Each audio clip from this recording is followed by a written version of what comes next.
되신 아버지 하나님, 3월 한 달을 작정하며 한 주간을 주 앞에 몸과 마음과 중심을 드리게 하시고 하나님 앞에 기도함으로 나아가게 하심을 고맙습니다. 하나님 영광을 받으시옵소서. 우리의 기도가 하나님 보좌에 상달되어지고 각 가정과 심령 속에, 가문 속에 주께서 복과 은혜로 채워주심으로 드리고 베풀고 섬기며 나누며 살도록 축복하시고 영원히 늘 강건하도록 축복하옵소서. 감사드리며 예수님 이름으로 기도합니다. 아멘. 아멘. 오늘 어제 말씀 이어서 결론을 맺는 게 좋을 것 같아서 오늘 어제 말씀 이어서 하나님 안에 거하는 세 가지 조건에 대해서 오늘 말씀을 드리고 또 월요일 날은 세상을 이기는 믿음에 대해서 말씀을 드려서 3월 우리 특별 새벽 기도회를 우리가 마무리하고자 합니다. 우리 자신들이 그리스도 안에 살아갈 때만이 예수 믿는 사람들은 승리할 수 있고 예수님 안에 거해야만 열매를 맺을 수 있습니다. 또 요한복음 15장의 말씀 보면은 내 안에 있지 않는 자는 아무것도 할 수 없다. 이 말씀은 이 땅에서 밥 못 먹고 산다, 성공하지 못한다, 아니면 뭐 여행을 못 간다, 뭐 사람 구실을 못한다, 그런 뜻이 아닙니다. 이런 말씀은 너희들이 내 안에 있지 아니하면 아무것도 못한다. 그 말은 영적으로 살아가는 삶도, 구원받는 것도, 천국 가는 것도, 마귀를 이기는 것도, 자기를 이기는 것도 아무것도 할 수가 없다는 거예요. 그러니까 예수님과 동행할 줄을 모르고 예수님 안에 거할 줄을 모르면, 이것을 실제적으로 배울 줄을 모르면 아무것도 못해요. 어제 제가 드렸던 말씀 가운데서 예수 믿는 믿음의 사람들이 왜 영적 혼란이 올까? 내 말이 너희 안에 거하고 내가 너희 안에 거하면 주의 말씀이 거하는 것. 아무나 말씀 믿는 것 아닙니다. 또 주님이 내 안에 거하시고 내가 주님 안에 거하는 것. 이거 말씀의 통치를 받는 거죠. 예수님은 만왕의 왕 되시고 천국을 가지고 이 땅에 오셨어요. 회개하라 천국이 가까웠느니라. 그 주님이 떠나시면서 부활 승천하시기 전에 제자들에게 뭐라고 요한복음에 말씀하십니까? 내가 너희를 위해서 떠나는 것이 더 낫다. 왜냐하면 내가 보낼 보혜사 성령, 그리스도의 나의 영, 아버지의 영 대신 보혜사 성령이 오시면 나보다 더 큰 일을 할 수 있다. 그는 내가 했던 말들을 생각나게 할 것이다. 나를 증거하는 양이다. 진리 가운데로 인도하신다. 의에 대해서, 세상에 대해서, 죄에 대해서 심판하신다. 그래서 성령께서 이 땅에 예수의 영으로 오셔서 삼위일체 신비라고 말씀드렸습니다. 우리 가운데 주님이 성령과 더불어 함께 하시면서 우리를 인도해 가시니까 예수님 안에 거하는 방법을 모르는 사람, 주님은 말씀으로, 진리의 말씀으로 우리를 다스리는 거예요, 지금. 이게 하나님 나라 안에 들어와 있는 그리스도의 통치입니다. 예수 믿는다는 것은 주님의 통치를 받는 거예요, 통치. 그냥 교회 나와서 예수 믿습니다, 이게 아니고. 예수 믿음이 주님, 이제부터는 내가 예수님을 따라서 나의 인생, 나의 생각, 나의 삶을 예수님의 방향을 따라 걸어가겠습니다. 이게 믿는 건데 우리에게는 싸움이 있는 거죠. 그래서 세상에 딱 태어나서 봤을 때 태어나서 보이는 모든 환경들은 두 가지 환경일 겁니다. 모태신앙에 있는 사람들은 기독교 문화를 통해서 말씀, 부모님의 신앙을 전수받고 말씀의 교육을 통해서 하나의 세계를 알게 돼요. 아, 영적 세계가 있구나. 하나님이 계시는구나. 천국이 있구나. 죄가 있구나. 마귀가 있구나. 지옥이 있구나. 그러나 이것을 모르는 사람들은 온통 보이는 것이 뭐냐면 다 뭐겠습니까? 다 보이는 게 세상적인 거죠. 어떻게 성공해야 하는가? 어떻게 사람 노릇해야 되는가? 못 먹고 사는가?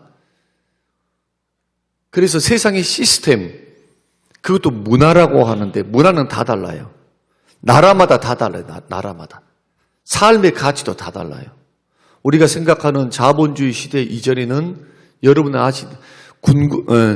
왕조 시대가 있었죠. 봉건제 막 이런 식으로. 그러니까 시대와 문화 따라서 나라 따라서 다 달라요. 지금은 자본주의, 민주주의, 공산주의, 사회주의 해서 짬뽕도 있고 여러 정치 체제도 있고 이념과 무슨 문화, 전통적으로 가져왔던 그 문화에 의해서 사람은 살게 돼요. 문화의 옷을 입고. 어떤 곳은 일부 다처제고, 어떤 곳은 일부 일처제고, 어떤 곳은 케냐나 아프리카의 어떤 종족들은 자손들을 퍼치기 위해서 성문화도 완전히 다른 곳들이 너무나 많습니다. 독일 같은 경우는 혼탕이 존재를 해서 이게 아주 자연스러운 거예요. 꼭 자기 부인만 가는 게 아니라 자기 여자친구랑 같이 가기로 하고. 이런 문화 가운데 이것을 자연스럽게 여기는 문화들도 있어요. 그러니 세상에서는 어떤 기준점을 갖는다라고 했을 때 자기가 살고 있는 문화 속에서 문화의 옷을 입고 그것이 옳은가 보다 하고 산다는 거예요. 그러다가 예수님을 만나게 됩니다. 신앙을 배우게 됩니다. 성경 말씀을 알게 됩니다. 그리스도를 믿게 됩니다. 그리고 그 마음에 믿음이 생기기 시작하면 그래서 삶이 바뀌는 거예요. 가치관이 바뀌고 생각이 바뀌고 인격이 바뀌고 만약에 이것이 없으면 구원받은 사람이 아니에요. 교회 문화 속에 들어와 있는 사람이죠. 그래서 예수 믿는 증거는 1차적으로는 입으로 고백하는 것을 통해서 확인할 수밖에 없어요. 예수 믿니? 물어보는 거예요. 예수 믿는가? 정말로 나의 구주로 믿느냐 말이에요. 나의 주님 맞는가? 나를 위해서 십자가에 죽으시고 3일 만에 부활하신 주님, 그 주님을 나의 주님으로 영접하고 믿고 받아들이는가 말이에요. 믿어볼랍니다 아니고 믿습니다. 믿습니다. 마치 도마가 예수님을 3년 반 동안 따라다니고 예수님은 친히 보면서 기적을 보고 예수님 음성을 듣고 예수님이 죽은 자를 살리시고 기가 막힌 기적과 말씀을 보면서 자랐던 도마도 예수님이 살아생전에 죽었다고 3일 만에 부활할 것이다 3번 이상 말씀을 드려요. 제자들에게 나 죽었다가 3일 만에 부활한다. 아직은 때가 아니니까 말하지 마라. 이것을 메시아 은닉 사상이라 그럽니다. 마가복음에 보면 아직은 말하지 마라. 지금 때가 아니다. 그리고 예수님이 십자가에 못 박히시기 전에도 마지막 유월절을 맞이하고 올라갈 때도 마찬가지 또 말씀하시거든요. 내가 순환을 받고 죽었다가 3일 만에 부활한다. 바리새인들과 서기관들의 대화를 통해서 논쟁을 통해서도 내가 너희들에게 다른 표적과 기적을 이제는 더 이상 베풀 수가 없다. 못해서가 아니다는 거예요. 선생님 더 큰 기적을 보여주십시오. 더 큰 능력을 보여주십시오. 아니 죽은 자를 살리고 병든 자를 고치고 무리를 걸어오고 이 많은 것을 했으면 됐지. 예수님이 얼마나 한탄하셨냐 하면 더디 믿는다. 뭔가 안 보여주면 안 믿는다. 그래서 마지막 기적밖에 보일 게 없는데 그게 뭐냐? 요나가 물고기 뱃속에서 3일 동안 갇혀 있다가 살아서 나오지 않느냐. 그 기적밖에 보일 게 없다는 거예요. 이게 뭔 상징적인 말씀입니까? 비유로 말씀하는 건데 내가 죽었다가 3일 만에 부활할 것이다. 이게 기적이라는 거예요. 그런데 도마는 끝까지 안 믿었지요. 자기 스승들이나 자기 동료들이 나는 예수님 봤다 한두 명이 아닌데 자기를 빼놓고 나머지 10명 가룟유다 제외하고 다 봤다고 그러는데 안 믿어요. 끝까지 안 믿어. 손가락 넣어봐야 돼. 눈으로 봐야 돼. 예수님이 8일 후에 나타나십니다. 문을 통과해서 나타나세요. 그리고 도마에게 이렇게 말합니다. 너는 보는 거로 믿느냐? 보지 않고 믿는 자가 복이 있다. 그리고 도마야, 네 손가락 내봐라. 한번 넣어봐라. 찔러봐라. 찌르지도 못했죠. 왜? 돌아가신 주님이 맞거든요. 살아생전에 그분의 음성이 맞고. 넙죽 엎드려서 무릎 꿇고 예수님께 뭐라고 말씀합니까? 주님은 나의 주인이시며 나의 하나님이시니이다. 하나님이시니이다. 주는 나의 주만이 아니고 당신은 나의 하나님이십니다. 그러니까 평상시에 주님 하고 해놓고도 자기 생각에 안 맞고 자기 무슨 기적에 안 맞고 자기 가치관에 안 맞고 자기 눈에 보이지 않으면 마음으로는 안 믿고 있는 거죠. 그런 신앙을 구원받은 신앙이라고 어떻게 말할 수 있습니까? 그런데 더 중요한 것은 반드시 변화가 돼요. 그 후에 도마는 어떻게 됩니까? 인도로 건너가게 돼요. 인도에 가서 복음을 증거하다가 순교를 합니다. 2000년 전에. 이런 교회의 역사 그리고 성경의 역사를 본다면 우리는 예수 믿고 구원받은 하나님의 사람들, 구원받은 사람들은 천국 백성들이에요. 교회를 다니면 주님의 통치를 받아야 돼요. 주님의 다스림을. 자꾸. 이거는 목사나 장로나 소용이 없어요. 주님의 통치와 다스림은 모든 사람이 받아야 돼요. 그러니까 주님 앞에 섰을 때 심판이라고 하는 것은 자 오늘 본문의 말씀 보면은 심판날의 담대함을 얻기 위해서 너희들은 사랑하라 그 말이거든요. 나의 사랑 안에 거하라 그 말이에요. 이 말이.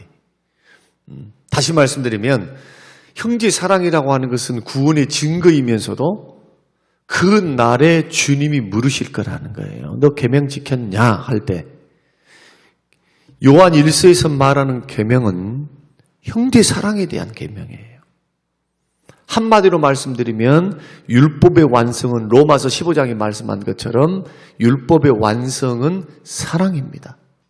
사랑할 줄 모르면 구원받은 자가 아니고 사랑할 줄 모르면 그 사람은 신앙은 가짜라 이거예요. 가짜. 왜? 거짓말하는 거죠. 보는 바 사람을 사랑하지 못한 자가 어떻게 하나님을 사랑할 수 있겠는가? 다시 말씀드리면 보이지 않으면 안 믿는단 말이에요. 자꾸. 증거가 없으니까 못 믿겠다 하는 사람은 기적을 설사 보여준다 할지라도 안 믿어요. 누가복음 12장의 말씀대로. 그래서 신앙생활을 할 때는 오늘 그리스도 안에 거하는 세 가지 조건인데 내가 정말 예수 안에 거하고 있는가? 사도 바울은 너희들이 믿음 안에 있는지 너희 자신을 테스트해 보라고 하거든요. 이 테스트를 뭘로 할까요? 테스트를 뭘로 합니까? 입으로? 나 당신 사랑하나이다. 나 당신 위하나이다. 나는 주님의 종입니다. 주여 주여 나는 주의 일을 했습니다. 이런 것 갖고는 안 통해요. 통하지가 않아. 그러면은 성경이 66권에서 말씀하시는 성경이 말씀하시는 그러한 주 안에 거해 있다. 이것은 구원받았다는 말씀이거든요. 예수 그리스도를 믿는 고백이 진짜다 하는 것. 이것을 겉으로 드러나는 강력한 구원의 증거. 내가 주님의 사랑 안에 있구나. 내가 주님 안에 거하고 있구나. 하는 결정적인 증거가 두 가지인데 하나는 말씀 순종이에요. 말씀. 자꾸 말씀에 다스림을 받는 거예요. 그래서 나를 사랑한 자는 어떤 자다? 요한복음에 보면은 예수님이 그렇게 말씀하셨죠. 나를 사랑하는 자는 나의 계명을 지킨다. 절대로 주의 말씀을 무시하지 않죠. 여기서 말씀은 예수님이 말씀하셨던 주옥 같은 예수님은 구약과 율법을 무시한 적이 없어요. 폐하러 오신 적이 없어요. 완성하러 오셨지. 예, 완성. 바리새인들은 사랑 없는 율법 실천을 했으니까 성경을 오해한 거죠. 성경을 가지고 사람을 죽이는 일을 했으니까. 자기들은 의롭다 막 말씀 가지고 자기들은 막 외치면서 너는 말 십계명 어겼어, 뭘 어겼어, 너는 죄인이야, 너는 그 죽일 놈이야 하면서 막 상종도 안 해버리는 그런 잘못을 했다면 원수까지도 용서하라. 이게 아버지의 뜻이었고 율법의 정신은 사랑인데. 그래서 예수님이 율법을 재해석해 주시는 거죠. 마태복음 5장, 6장, 7장을 바리새인들이 율법관이 틀렸다고 말씀하는 거예요. 그러면서 성경을 들어서 구약의 성경 신명기를 들어서 레위기 말씀을 들어서 너희들이 과거에 이렇게 들었지. 원수를 미워하라. 들었지만 그는 나는 너에게 말한다. 원수를 용서하라. 원수를 사랑하라 하시면서 여러 가지 말씀들을 십계명을 이야기할 때도 너희들은 육체적으로 간음했다는 거, 그거 안 했다는 거, 그것 가지고 너는 의롭다고 너는 생각하고 있지. 아니다. 마음으로 짓는 거, 이거 십계명 어기는 거예요. 10번째 계명.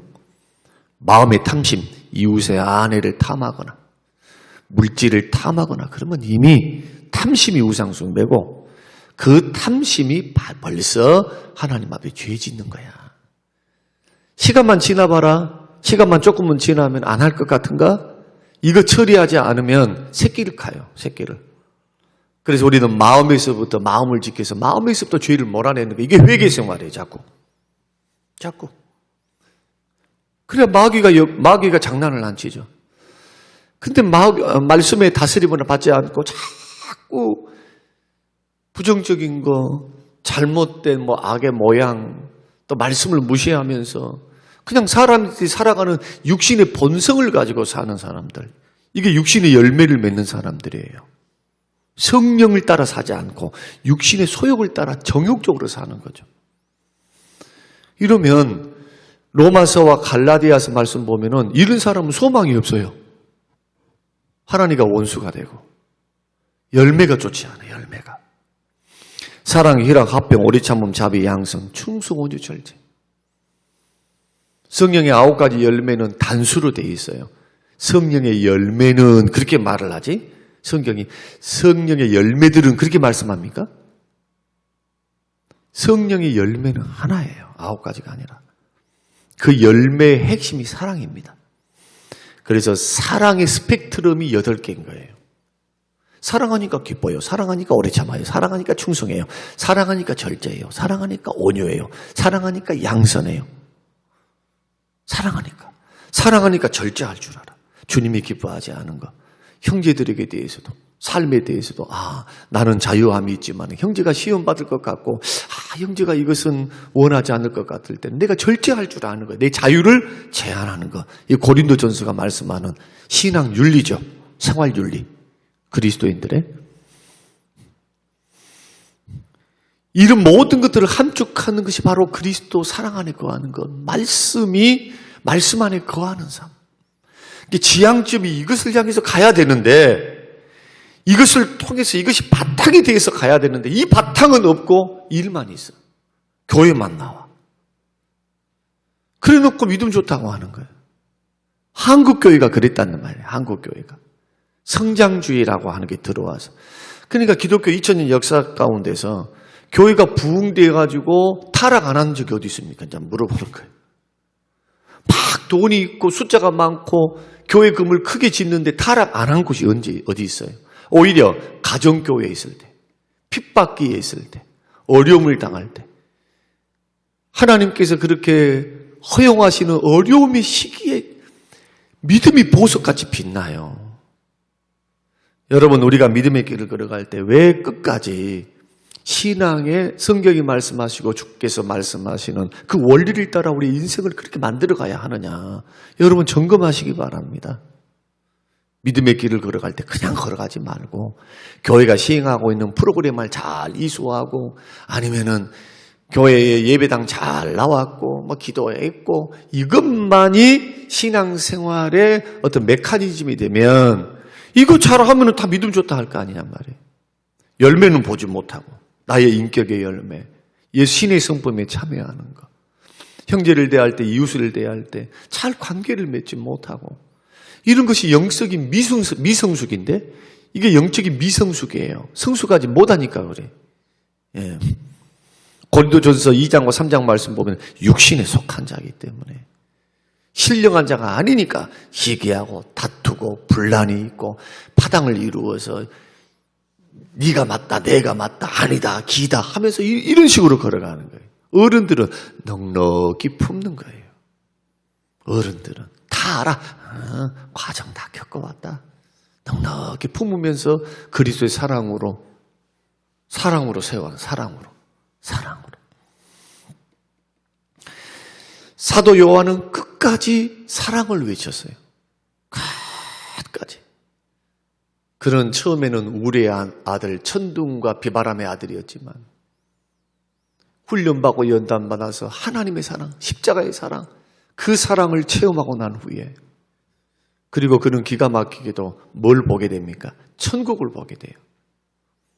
그리고 미래의 장래에 될 일들을 하나님이 보여주십니다. 요한계시록을 통해서. 이 땅에 무슨 미련이 있겠어요? 이 땅에 사는 삶이 도대체 어느 몇 푼어치의 값어치가 있기 때문에 이것을 아기다툼하면서 아웅다웅하면서 살겠는가? 영원한 천국을 본 사람. 상급을 받고 면류관을 받고 천국에서 일어난 하나님의 보좌와 사도 바울도 똑같이 천국을 봤어요. 천국.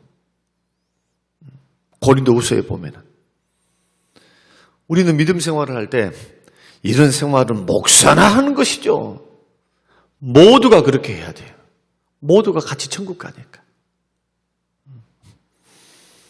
그리스도 안에 거하는 세 가지 가운데 첫 번째가 뭐냐? 서로 사랑할 때 12절. 어느 때나 하나님을 본 사람이 없을 때 만일 우리가 서로 사랑하면 하나님이 우리 안에 거하시고 서로 사랑할 때 중요한 것은 서로 해야 돼요. 한 사람만 하면 지쳐요. 서로 해야 돼요. 교회는. 목사만 사람 몽땅 줘봐봐요. 지쳐요. 부모가 자식에게 주는 사랑은 희생적인 사랑이지만 맨날 사랑만 줘봐봐.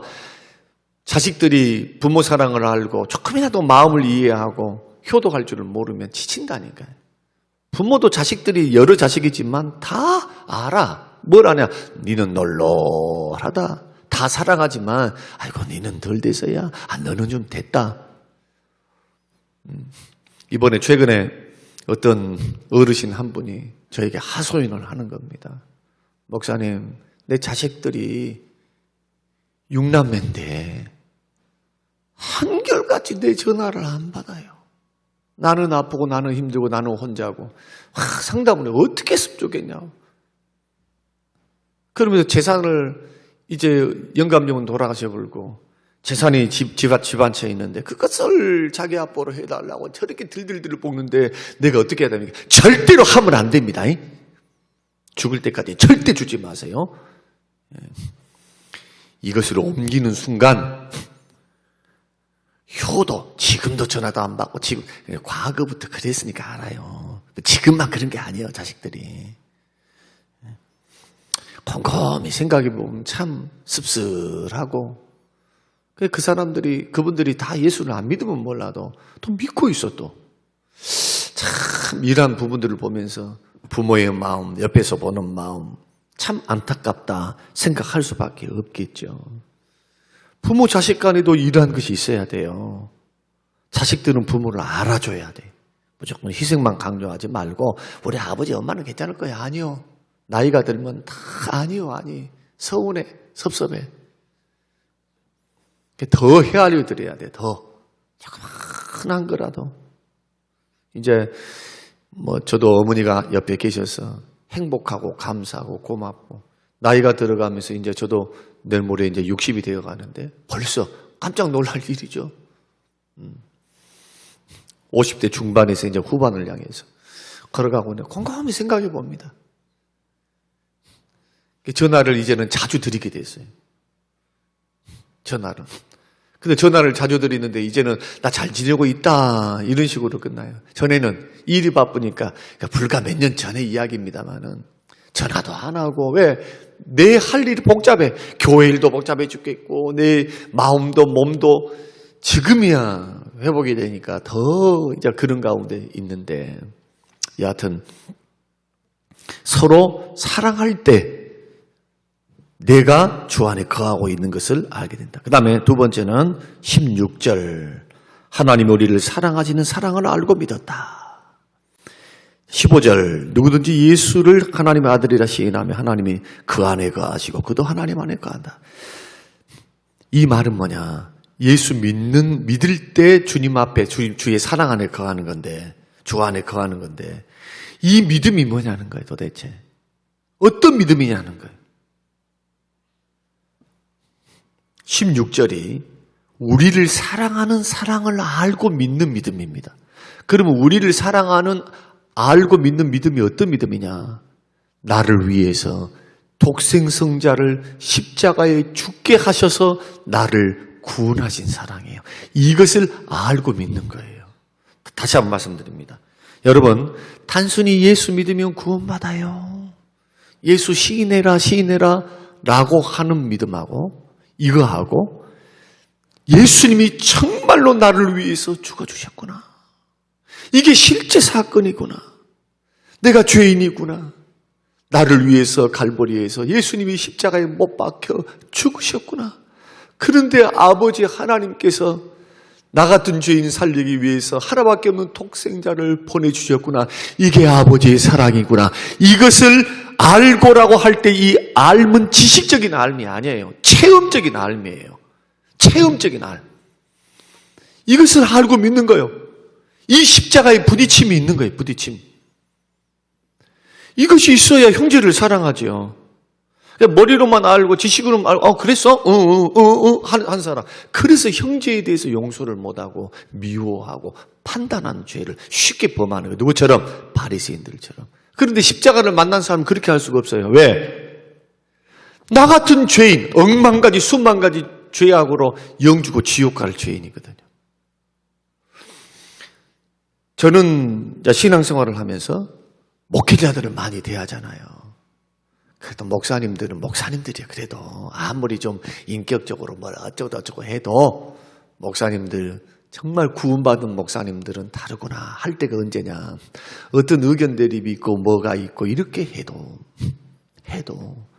역시나 그들 마음속에는 성령이 계시고 구원받은 하나님의 사람들이기 때문에 성령께서 가만 계시질 않아요. 형제를 아프게 한 것 때문에 심하게 아프게 했던 그것 때문에 밤잠을 못 자. 그리고는 회개해요. 그리고 와서 사과해요. 그리고는 또 하나가 돼요. 그리고는 또 싸워요. 싸운다고 이상하지만 또 그래. 응?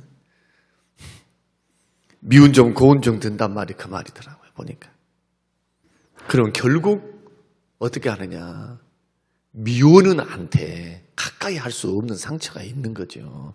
그러나 우리는 2단계, 특히 서로 사랑하는 것. 그리스도의 사랑에서부터 뭐가 나오느냐. 형제 사랑이 나온다. 예수 사랑에서부터 나온 거예요. 내가 받았던 사랑에서부터. 이제 16절 하반절에는 사랑 안에 거하는 자는 하나님만에 거한다. 20절 누구든지 하나님을 사랑하노라 하고 그 형제를 미워하며 이런 거짓말하는 자니 보는 바 그 형제를 사랑하지 아니하는 자는 보지 못하는 바 하나님을 사랑할 수 없다. 결론의 말씀이 교회에서는요 형제를 사랑하는 생활, 예수를 믿는 생활, 그리고 사랑 안에 거하는 순종의 생활, 이 생활이 반드시 있어야 구원의 확신 가질 수 있고 신앙적으로도 승리할 수 있고 심판대 앞에 섰을 때 담대해요. 심판대 앞에서 사랑하는 것이 있어야지. 예수 믿는다고 해서 맨날 미워하고 있었어요.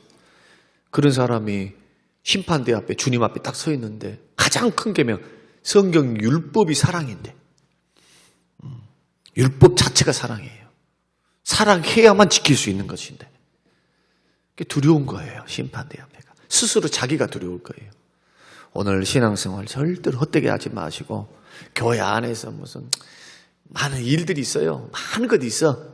그러나 많은 일이 있는 것 중에서 여러분 마음의 중심에 가져야 될 것은 십자가의 사랑이고 형제 사랑이다.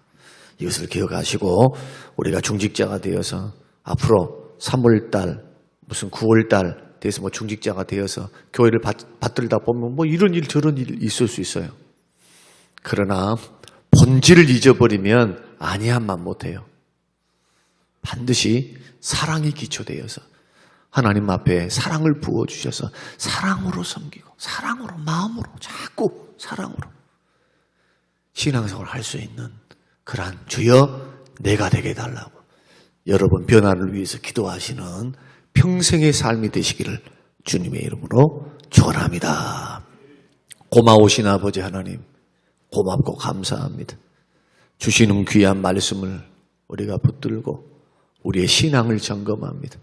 우리의 믿음이 과연 사랑에 기초를 두고 있는지 우리의 행동이 사랑에 기초한 행동인지 다시 한번 묻게 하시고 이 엄연한 준엄하신 주의 말씀 앞에 우리 신앙과 삶을 세워갈 수 있도록 축복하옵소서. 감사드리오며 예수님 이름으로 기도합니다. 아멘.